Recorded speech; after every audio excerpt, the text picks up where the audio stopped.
Holidays-nale, adu namma GT Holidays da. GT Holidays, South India's #1 travel brand.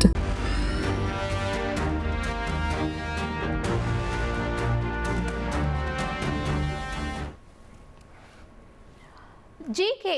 Moopanar நினைவு நாள் நிகழ்ச்சியில அதிமுக பொதுச் செயலாளர் எடப்பாடி பழனிசாமியும் அண்ணாமலையும் பக்கத்துல அமர்ந்தது அரசியல் வட்டாரத்துல பேசு பொருளாக இருக்கு. ரெண்டு கட்சி தொண்டர்களிடையே இணக்கத்தை ஏற்படுத்துற முயற்சியா அப்படிங்கிற கேள்வியும் இந்த சம்பவம் எழ வச்சிருக்கு. இது தொடர்பான விரிவான தகவல்களோடு எமது சிறப்பு செய்தியாளர் கார்கே இணைந்திருக்காங்க. கார்கே வணக்கம். இப்ப இதுக்கு முன்னாடி இந்த விவகாரத்துல என்ன நடந்தது அப்படிங்கறத முழு தகவல்களா நம்ம பார்க்கலாமா விரிவா? நிச்சயமாக அஞ்சலி. அதிமுகவும் பாஜகவும் இப்போதான் கூட்டணி சேர்ந்திருக்காங்க. இதுக்கு முன்னாடி என்ன நடந்தது அப்படின்றத முதல்ல நம்ம பார்த்துடலாம். 2024 நாடாளுமன்ற தேர்தலுக்கு சில மாதங்களுக்கு முன்பு, அதாவது பிரதமர் மோடியோடு என்டிஏ கூட்டத்தில் இபிஎஸ் பங்கெடுத்து அவருக்கு பக்கத்தில் அமர வச்சிருந்தாரு. அந்த ஒரு சூழலில் அந்த கூட்டணி உடைந்தது. காரணம் என்ன அப்படின்னா, அண்ணாமலை அவர்கள் அதிமுக தலைவர்களை பற்றி விமர்சித்தார், இது தவறு அப்படின்னு அவங்க சுட்டிக்காட்டினாங்க. அண்ணாமலை அவர்கள் பற்றி புகார மேலிடத்திற்கு முன்னாள் அமைச்சர்கள் நேரடியாக போய் சொன்னாங்க, அவருக்கு தக்க அறிவுரைகளை கொடுங்க அப்படின்னாங்க. அதன் பின்பும் அண்ணாமலை அவர்கள் கோபமாக ஆவேசமாகலாம் பேசினாரு. இதன் இறுதியாக தான் அந்த கூட்டணி உடைந்தது. ரெண்டு பேரும் தேர்தல் களத்தில் தனித்து நின்றார்கள். இந்த ரெண்டு பேரும் ஒன்று சேர்ந்திருந்தா 13 தொகுதிகளில் வெற்றி பெற்றிருக்கலாம் அப்படின்றது ஒரு கணிப்பு, ஒரு கணக்காக இருந்தது. இதெல்லாம் ஒரு புறம் அப்படின்னா, அதற்கப்புறம் எலெக்ஷனுக்கு அப்புறமா இந்த கூட்டணி உருவானது.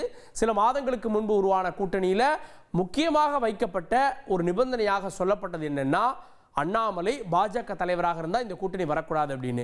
ஏன்னா முதல் நாள் தேர்தலுக்கான வேலைகள் நடந்து கொண்டிருந்த போது அமித்ஷா அந்த கூட்டணியை அமைத்தார். அடுத்த நாள் நயனா நாகேந்திரன் அபிஷியலாக பதவியேற்கிறார். அண்ணாமலை அவர்கள் அந்த பதவி முடிந்து அடுத்த பதவி கொடுக்கப்படாமல் இதுவரை வைக்கப்பட்டிருக்கார். இதற்கு மத்தியில் அண்ணாமலை அடுத்த பதவி கிடைக்காத சூழலில் இந்த கூட்டணி பற்றியெல்லாம் நான் பேச மாட்டேன், இது தலைவர்கள் பேசுவாங்க, மேலிடம் பேசுவாங்க, எங்களுடைய மாநில தலைவர் பேசுவார் அப்படின்னு அண்ணாமலை அவர்கள் தவிர்த்து வந்தார்.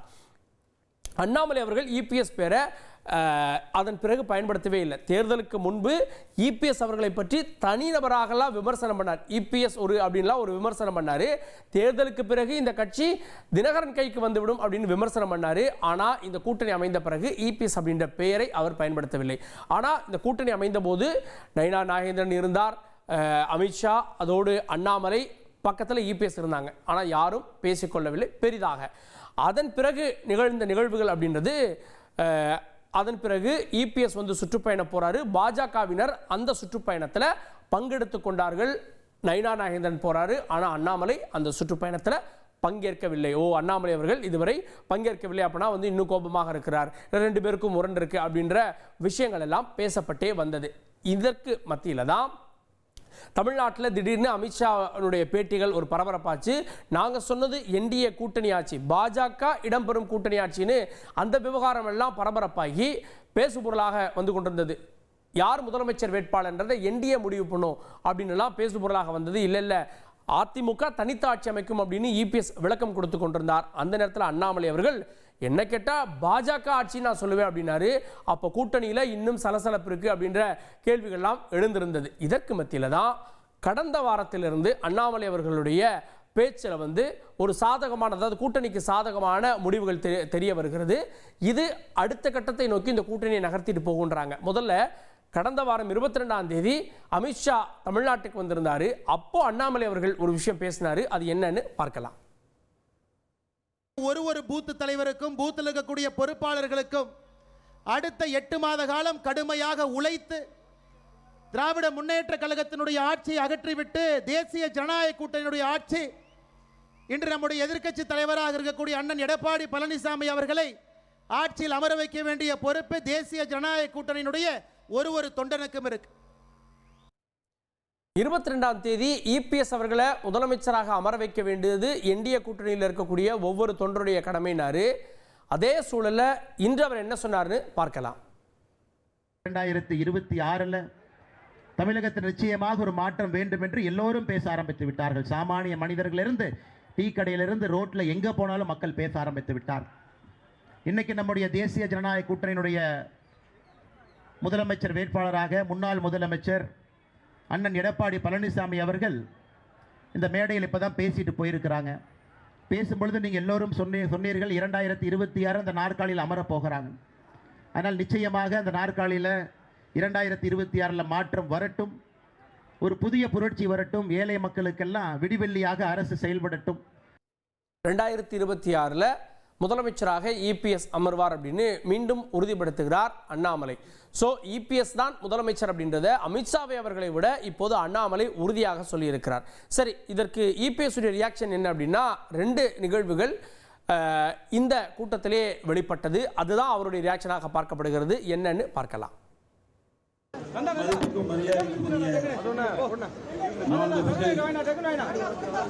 திருமதி நிர்மலா சீதாராமன் அவர்களே, நிகழ்ச்சியிலே பங்கு பெற்றிருக்கின்ற பாரதிய ஜனதா கட்சியுடைய மாநில தலைவர் மரியாதைக்குரிய சகோதரர் திரு நயினார் நாகேந்திரன் அவர்களே, முன்னாள் பாரதிய ஜனதா கட்சியுடைய தலைவர் சகோதரர் திரு அண்ணாமலை அவர்களே, அன்பு சகோதரர் அண்ணாமலை அப்படின்னு இந்த முரண்களை எல்லாம் களையும் வகையில் அதிமுக பொதுச் செயலாளர் ஒரு சமிக்கையை அவரும் வெளிப்படுத்தியிருக்கார். அதுக்கப்புறமா திரு மூப்பனார் அவர்களுடைய நினைவிடத்தில் அண்ணாமலை அவர்களை அழைத்து அங்கே வந்து மரியாதை செய்ய சொன்னார். அந்த நிகழ்வும் கவனிக்கப்பட வேண்டிய ஒன்று. அதை பார்க்கலாம்.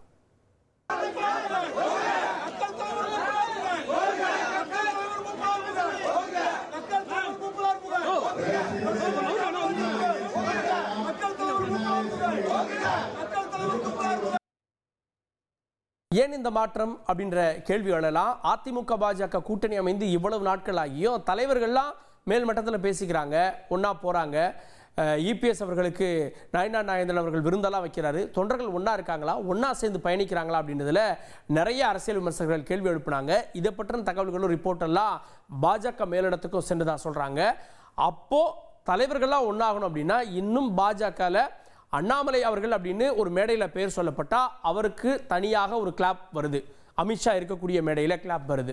ஸோ இப்போ பாஜக இந்த மாதிரி அணியாக இருக்கக்கூடாது, எல்லாரும் ஒருமித்த கருத்தில் இப்போதைக்கு என்டிஏ ஜெயிக்கணும், இப்போதைக்கு முதலமைச்சர் வேட்பாளர் இபிஎஸ் அப்படின்றத ஏற்றுக்கணும் அப்படின்னு சொல்லப்பட்டதாகவும் அதனுடைய தொடர்ச்சியாக தான் அண்ணாமலை ஆதரவாளர்கள் கட்சி மேலேயோ அல்லது பாஜக மேலேயோ கோபத்தில் இருக்கக்கூடாது, அவரும் ஒன்றாக இணைந்து செயல்படுகிறார் அப்படின்ற விஷயங்கள் காட்டப்படணும் அப்படின்றதுக்காக தான் இந்த நகர்வுகள் கடந்த ஒரு வாரமாக தெரியுது அப்படின்னு சொல்கிறாங்க.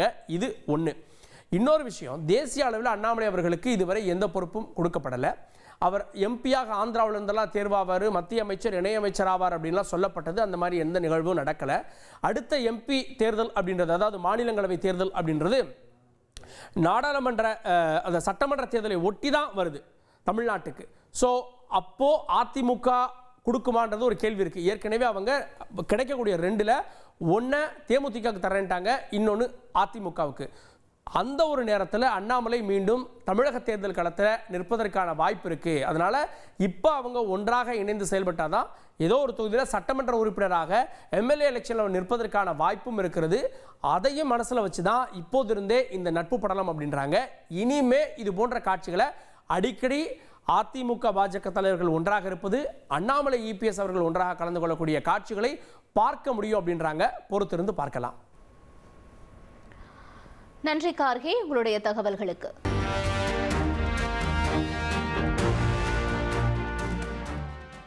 ஹாலிடேஸ்னாலே அது நம்ம ஜிடி ஹாலிடேஸ் தான். GT holidays, south India's number 1 travel brand.